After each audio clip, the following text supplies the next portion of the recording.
Hi everyone, welcome to Engineering Survey Lab. Today I will discuss about prismatic compass traversing. The main objective of this practical is to understand the compass traversing and to plot the area by compass traversing. The instrument used in this practical are ranging rods, prismatic compass, tripod stand and measuring tape. First of all, what is traversing?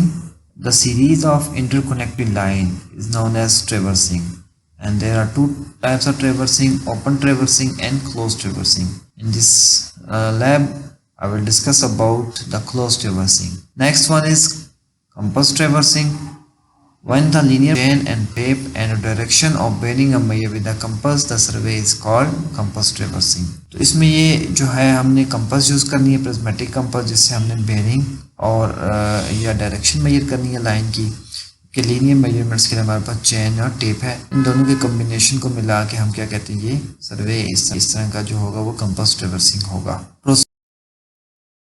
Procedure of compass traversing में आपके पास सबसे पहले control points होने चाहिए, या जिनको हम कहते हैं स्टेशन और मेन स्टेशन। जैसे कि हमारे पास पिक्चर में गिवन है कि एक ट्रेवर्स है क्लोज, जिसके 5 स्टेशन है, ए बी सी डी और ई। फिर आपने ये करना है कि हर स्टेशन पे जाके जो है प्रिज्मेटिक कंपास को सेंटरिंग, लेवलिंग और फोकसिंग करनी है। और सेंटरिंग लेवलिंग करने के बाद आपने वहाँ पे हर स्टेशन पे फोर बेयरिंग भी मेजर करनी है और बैक बेयरिंग भी मेजर करनी है। फोर बेयरिंग जो होगी वो आपकी in the direction of progress of survey line होगी, फॉरवर्ड डायरेक्शन में होगी। बैक बेयरिंग आपकी प्रीवियस लाइन की होगी। साथ फिर आपने कंप्यूटेड आपने जो है इंक्लूडेड एंगल, इंटरनल एंगल हर स्टेशन पे मेजर करने हैं। और हाँ, एक जो इम्पोर्टेंट चीज़ है, आपने चेक लाजमी साथ साथ करते रहना कि फोर बेयरिंग और बैक बेयरिंग के दरमियान जो डिफरेंस है वो 180 डिग्री होना चाहिए। प्रोसीजर ऑफ कंपास ट्रेवर्सिंग में आपके पास सबसे पहले कंट्रोल पॉइंट्स होने चाहिए, या जिनको हम कहते हैं स्टेशन और मेन स्टेशन। जैसे कि हमारे पास पिक्चर में गिवन है कि एक ट्रेवर्स है क्लोज, जिसके 5 स्टेशन है, ए बी सी डी और ई। फिर आपने ये करना है कि हर स्टेशन पे जाके जो है प्रिज्मेटिक कंपास को सेंटरिंग, लेवलिंग और फोकसिंग करनी है। और सेंटरिंग लेवलिंग करने के बाद आपने वहाँ पे हर स्टेशन पे फोर बेयरिंग भी मेजर करनी है और बैक बेयरिंग भी मेजर करनी है। फोर बेयरिंग जो होगी वो आपकी in the direction of progress of survey line होगी, फॉरवर्ड डायरेक्शन में होगी। बैक बेयरिंग आपकी प्रीवियस लाइन की होगी। साथ फिर आपने कंप्यूटेड आपने जो है इंक्लूडेड एंगल, इंटरनल एंगल हर स्टेशन पे मेजर करने हैं। और हाँ, एक जो इम्पोर्टेंट चीज़ है, आपने चेक लाजमी साथ साथ करते रहना कि फोर बेयरिंग और बैक बेयरिंग के दरमियान जो डिफरेंस है वो 180 डिग्री होना चाहिए। फिर आपने इंटीरियर एंगल जो हैं, जो अपने इंक्लूडेड एंगल है, उनका चेक लगा देना है 2n-4 इंटू 90 डिग्री। और n क्या है, वो साइड्स हैं ट्रेवर्स की, उसके नंबर हैं। फिर आपने एक इम्पॉर्टेंट जो चीज़ है, जब भी आपने प्लॉटिंग करनी है, रफ स्केचिंग हो या आपकी फेयर स्केचिंग हो, आपने नॉर्थ को वर्टिकली अपवर्ड प्लॉट करना है। और वहाँ से आपने बेयरिंग को, फोर बेयरिंग हो लाइन की तो वो आपने लिख देनी है, और इसी तरह बैक बेयरिंग हो तो वो भी आपने लिख देनी है। जो साइड्स होंगी ट्रेवर्स की, उनकी लेंथ आप मेजर कर सकते हैं बाय यूजिंग टेप और चेन। और फिर इन फोर बेयरिंग और बैक बेयरिंग से आपने इंक्लूडेड एंगल को मेजर करना है। अब इसमें एक इम्पॉर्टेंट जो है एक चीज़ है कि वो है लोकल अट्रैक्शन। लोकल अट्रैक्शन जो है वो प्रिज्मेटिक कंपास के केस में पॉसिबल है, और ये एक किस्म की एरर है। जो इसमें ये होता है कि जो मैग्नेटिक नीडल होती है प्रिज्मेटिक कंपास की, वो नॉर्मल से डिफ्लेक्ट करना शुरू हो जाती है due to presence of some external agencies और forces like transmission line, like telephone line, और due to presence of electromagnetic waves. इस वजह से क्या होता है कि आपकी मैग्नेटिक नीडल डिफ्लेक्ट करना शुरू हो जाती है और इन पोजीशन से आपको रीडिंग सही नहीं देती। तो आपने इस लोकल अट्रैक्शन के जो है एरर को आपने रिमूव करना है। इसके भी दो मेथड्स हैं, इसके और दूसरा सेकंड मेथड है, इसको इंक्लूडेड एंगल मेथड भी कहते हैं। हम चलते हैं फर्स्ट मेथड की तरफ। इसमें आपने ये होता है कि डिफरेंस बिटवीन आपने फोर बेयरिंग और बैक बेयरिंग, हर लाइन का आपने ट्रेवर्स की जो भी इस लाइन है इसको चेक करना है और देखना है वो आया ठीक है या नहीं है। मतलब डिफरेंस आपको 180 आना चाहिए। और आपने फिर जो है फॉर एग्जांपल किसी स्टेशन पे जो है वो ये है कि आपने बेयरिंग स्टेशन पे और फोर बेयरिंग भी मेजर की, बैक बेयरिंग भी मेजर की, और वहाँ पे जो है डिफरेंस 180 नहीं आ रहा। इसका मतलब है उस स्टेशन में लोकल अट्रैक्शन आ रही है। और जिस स्टेशन में डिफरेंस 180 आ जाए जिसका मतलब है कि वो स्टेशन क्लियर है, वहाँ पे कोई लोकल अट्रैक्शन नहीं है। और अगर फॉर एग्जांपल अब लोकल अट्रैक्शन आ गई, आपकी फोर बेरिंग और बैक बेरिंग के दरमियान डिफरेंस 180 नहीं आ रहा, ये इससे ज़्यादा आ रहा है या कम आ रहा है, फिर आपने ये करना है कि आपके पास जो डिफरेंस है फॉर एग्जांपल फोर बेरिंग और बैक बेरिंग में 180 डिग्री आना चाहिए, जबकि डिफरेंस आ रहा है 178 डिग्री। इसका ये मतलब हुआ कि 2 डिग्री का डिफरेंस है और 2 डिग्री कम है। अब आपने ये करना है कि करेक्शन अप्लाई करनी है 2 डिग्री की फोर बेरिंग और बैक बेरिंग में, आपने इसको ऐड कर देना है। इसी तरह अगर डिफरेंस ज़्यादा हो जाए तो आपने क्या करना होता है, सब्ट्रैक्ट करना होता है।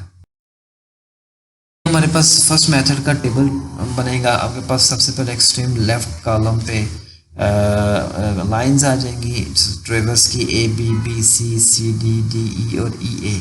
देन लेंथ्स आ जाएंगी जो आप चैन से मेल करेंगे। ऑब्जर्व बेरिंग फोर बेरिंग भी लाइन हर लाइन की आपके पास होगी और बैक बेरिंग भी होगी। अब यहाँ पे आपने इसका डिफरेंस निकाल लेना है। जो भी डिफरेंस होगा वो आपने लिखते जाना है। अगर डिफरेंस 180 आ रहा है आपने इसका मतलब ये लाइन ये स्टेशन ओके है, आपने प्रोसीड कर देना नेक्स्ट लाइन स्टेशन की तरफ। अगर डिफरेंस फर्क आ रहा है तो आपने वहाँ पे करेक्शन अप्लाई करनी है। करेक्शन ये होगा कि अगर आपका डिफरेंस 180 से कम है तो आपने करेक्शन जो होगी वो बैक बेरिंग में वैल्यूज़ जो है वो ऐड कर देनी है उस लाइन के अगेंस्ट, उस स्टेशन के अगेंस्ट। अगर आपका डिफरेंस ज़्यादा आ रहा है तो आपने सब्ट्रैक्ट कर देना है। फिर आपने जो करेक्शन अप्लाई करने के बाद जो एंगल आएंगे, बेरिंग आएंगी दोबारा फोर बेरिंग और बैक बेरिंग, वो आपने कैलकुलेट कर देनी है जो कि करेक्टेड बेरिंग होगी। फिर आपने दोबारा इनका डिफरेंस चेक करना है जो कि 180 आना चाहिए। देन जो है सेकंड मेथड है, ये वाइडली यूज मेथड होता है। ये डिपेंड करता है इंटीरियर एंगल्स पे। आपने ये करना है कि जो भी स्टेशन है वो आपने जितने भी ट्रेवर्स है आपकी प्लॉट होगी इसके इंटरनल जो एंगल है इंक्लूडेड एंगल, इनको मेजर कर लेना है और इसका चेक लगा देना है 2n-4 डिग्री।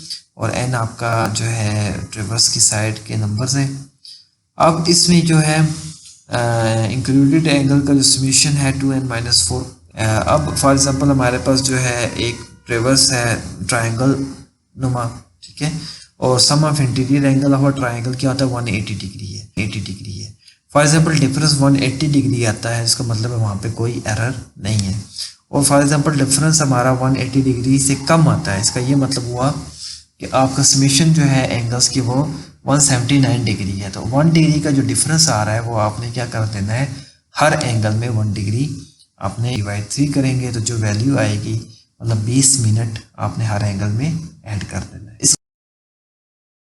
इसका जो टेबल है सेम लाइक फर्स्ट मेथड से मिलता जुलता है, लेकिन इसमें एक जो है कुछ कॉलम्स ऐड हो जाएंगे इंक्लूडेड एंगल के। एक्सट्रीम लेफ्ट पे वही लाइंस होंगी, आपके पास लेंथ आ जाएगी जो आप चाहे टेप से मेजर करेंगे, बेरिंग आ जाएगी, ऑब्जर्व बेरिंग बैक बेरिंग इसका डिफरेंस। ओके, अब जो डिफरेंस आने के बाद आपने क्या कर देना है, एंगल जो आपके होंगे included angle. Okay, angle A, angle B, C, D और ई, ये एंगल आप बेरिंग से मेजर कर लेंगे। कौन सी बेरिंग, जो फोर बेरिंग और बैक बेरिंग से, इसकी वैल्यू आ जाएगी। अब जो एंगल का समीशन है वो क्या होना चाहिए, वो आपका 2n-4 इंटू 190। फॉर एग्जाम्पल ये समीशन एंगल आ रहा है तो इसका मतलब है इसमें कोई जो है एरर नहीं है, हम इसको प्रोसीड कर देंगे। अगर एरर आ रहा है कि जो करेक्शन है वो आपने हर एंगल में अप्लाई कर देनी है। करेक्शन अप्लाई करने के बाद करेक्टेड वैल्यू एंगल की लिख लेनी है। फिर आपने करेक्टेड एंगल आने के बाद आपने करेक्टेड बेरिंग निकालनी है। एंगल से दोबारा आपने फोर बेरिंग बैक बेरिंग दोबारा निकालनी है और उसका डिफरेंस दोबारा ले लेना है। तो ये आपके पास जो है ट्रेवर्स की जो है सेकंड मेथड है लोकल अट्रैक्शन को रिमूव करने का, उसका टेबल। पहले आपने इसको प्लॉट कर देना है प्रॉपर्ली, आपने स्टेशन मार्क करने हैं, नॉर्थ को वर्टिकली शो करना है और नीचे बॉर्डर इसका शीट का लाजमी होना चाहिए। इसके अलावा जो है आप नीचे सील बार जो होगी जो टेबल वो शो करना है जहाँ पे डिटेल होगी स्केल वगैरह।